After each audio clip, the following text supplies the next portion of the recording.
नमस्कार, enlighten India में आपका स्वागत है। भारत में आज़ादी के बाद से ही दलितों के लिए उत्पीड़न निरोधक कानून सहित कई प्रावधान और संरक्षण सरकारों ने तय किए हैं। इसके बावजूद उनके उत्पीड़न की घटनाएं आए दिन होते रहती है। देश भर में दलितों, आदिवासियों के साथ हजारों की तादाद में हिंसाएं होती है। इनमें से कुछ सामने आ जाते हैं तो वही कई मामले दबा भी दिए जाते हैं। हाल ही में महाराष्ट्र के नागपुर और पुणे जिले में दलित युवकों की हत्याओं का मामला सामने आया है। इसी को लेकर फेसबुक पर आयोजित संवाद कार्यक्रम में पूछे गए सवाल का जवाब देते हुए विजय मानकर ने कहा कि जातीय भेदभाव पर आधारित वारदातों को रोकने के लिए भारत के संविधान में ह्यूमन राइट्स और लॉ ऑफ रिपारेशन का प्रावधान आना जरूरी है। उन्होंने बताया कि जातीय भेदभाव, धार्मिक भेदभाव, वंश आधारित भेदभाव, लैंगिक भेदभाव जैसे प्रावधानों को कानूनों में समाहित करके इसकी बाइंडिंग होगी, तभी ऐसे मामलों को रोका जा सकता है। इसके अलावा सुप्रीम कोर्ट की एक स्पेशल बेंच होनी चाहिए जो ऐसे मामलों पर फैसले दे सके। वही ह्यूमन राइट्स कमीशन को संवैधानिक कमीशन बनाने की भी ज़रूरत है और पार्लियामेंट की कमेटी को भी ह्यूमन राइट्स बनाने की ज़रूरत है। जब तक ऐसा नहीं होगा, ऐसे मामलों का समाधान आना मुश्किल है। अभी जो महाराष्ट्र, पर्टिक्युलर महाराष्ट्र में जैसे नागपूर आणि पुण्यामध्ये एट्रॉसिटीचे 2 केसेस झालेले आहे, तर मला वाटतं एपीआय एट्रॉसिटीवर पूर्वीपासूनच फार काम करत आहे. तर तुम्ही सर एट्रॉसिटीच्या ह्या केसेसला कशा प्रकारे टॅकल करण्याचा प्रयत्न करता एपीआय? नाही, याच्यामध्ये जे ॲट्रॉसिटीज ॲक्ट आहे तो आता परत इफेक्टिव्ह झालेला आहे, कारण सुप्रीम कोर्टमध्ये केस गेली होती, मग पार्लमेंटने अमेंड केलं, ते आपल्याला एक माहिती आहे.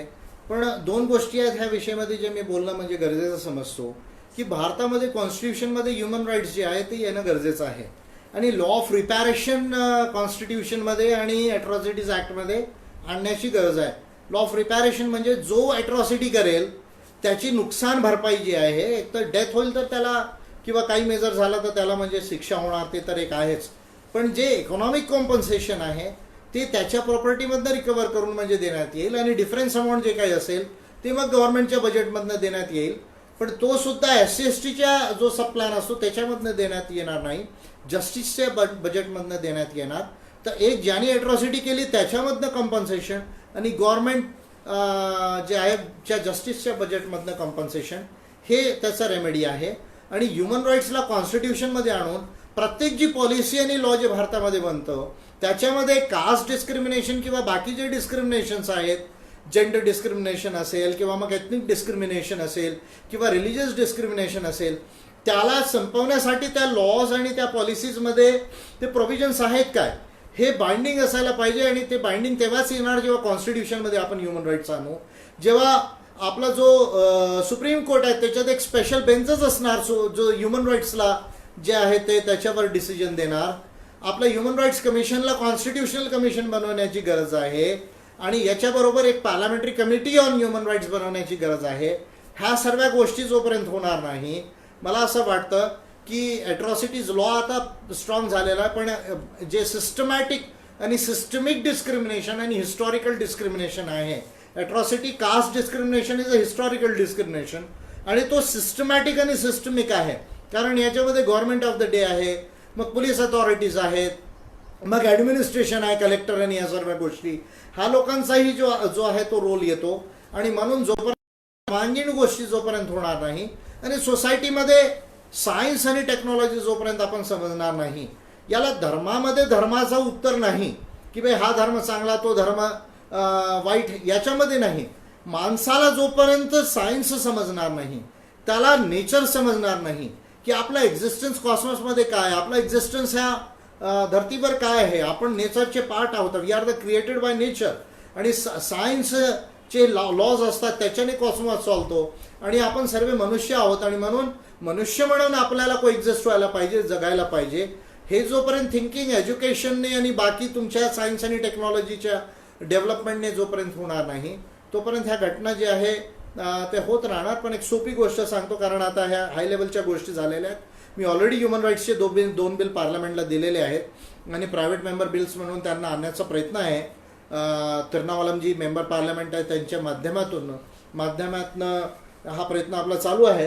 पण एक आम्ही बघितलं आहे, जसं नागपूरचं सुद्धा आम्ही बघितलं आता, जे नरखेड जी विधानसभा आहे तिथे ती ॲट्रॉसिटी झाली आणि महाराष्ट्राचे होम मिनिस्टर आहेत त्यांची ती कॉन्स्टिट्युएन्सी आहे आता तिथे जेव्हा हे सर्व त्यांचा प्रॉब्लेम होत होतं तर they were not connected to the political party. आता नागपूरमध्ये आंबेडकराईट पार्टी ऑफ इंडिया इथे चांगलं प्रेझेन्स आहे, पण त्यांनी एक फोन करून सुद्धा जे आहे ते कळवलं नाही की बाय असा प्रॉब्लेम आहे. त्या गोष्टीसाठी काही म्हणजे जे काही झालं म्हणजे त्यांना डेथ झाली बनसोडची ते होण्याचं गरज नव्हतं. एक सिम्पल जर फोन करून कॉन्टॅक्टमध्ये आले असते तर कलेक्टर्स आहेत, तिथे डिव्हिजनल कमिशनर आहे, SP आहेत, IG आहेत, त्यांना भेटून जे आहे ह्या गोष्टी लिखित तक्रार देऊन जे आहे ते सॉल्व्ह करता आलेल्या असत्या.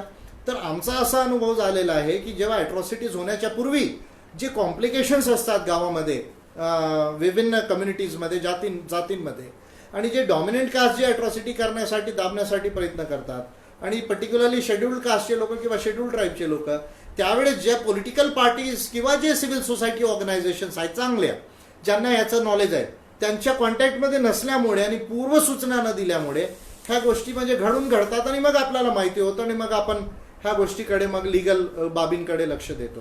तर मला असं वाटतं की पॉलिटिकल पार्टीमध्ये असणं प्रत्येक गावामध्ये खूप गरजेचं आहे, कारण शेवटी जे आहे तुम्हाला लॉ मेकिंग पॉलिसी मेकिंगमध्येच ह्या गोष्टींचं सोल्युशन आहे आणि जोपर्यंत तुमची नॅशनल लेवलची पार्टी राहणार नाही तोपर्यंत ह्या गोष्टी टॅकल होणार नाही. म्हणून प्रत्येक गावामध्ये जे लोक अफेक्टेड आहेत त्यांनी पॉलिटिकल पार्टीचं मेंबर बनायला पाहिजे, ॲक्टिव्ह मेंबर बनायला पाहिजे, अवेअर राहायला पाहिजे, कम्युनिकेशनमध्ये राहायला पाहिजे, चांगले कार्य करायला पाहिजे. आणि समाज सुधारण्याची जी गोष्ट आहे प्रत्येक भारतीयाला आपण भारतीय समजू, मनुष्य समजू, ही जी समजवण्याची प्रक्रिया आहे, सायन्स आणि टेक्नॉलॉजी समजवण्याची प्रक्रिया आहे, ही एक मोठी प्रक्रिया आहे, ती सतत चालत राहायला पाहिजे. आणि पहिल्या गोष्टी जे मी सांगितलं ते करणं अति आवश्यक आहे, कारण हे हिस्टॉरिकल सिस्टमिक आणि सिस्टमॅटिक डिस्क्रिमिनेशन आहे ते विदाऊट ह्युमन राईट्स आणि त्याचे इन्स्टिट्यूशन हे लॉज आणि मेकॅनिझम्स आणि प्रोव्हिजन्सच्या व्यतिरिक्त सॉल्व्ह होत नाही.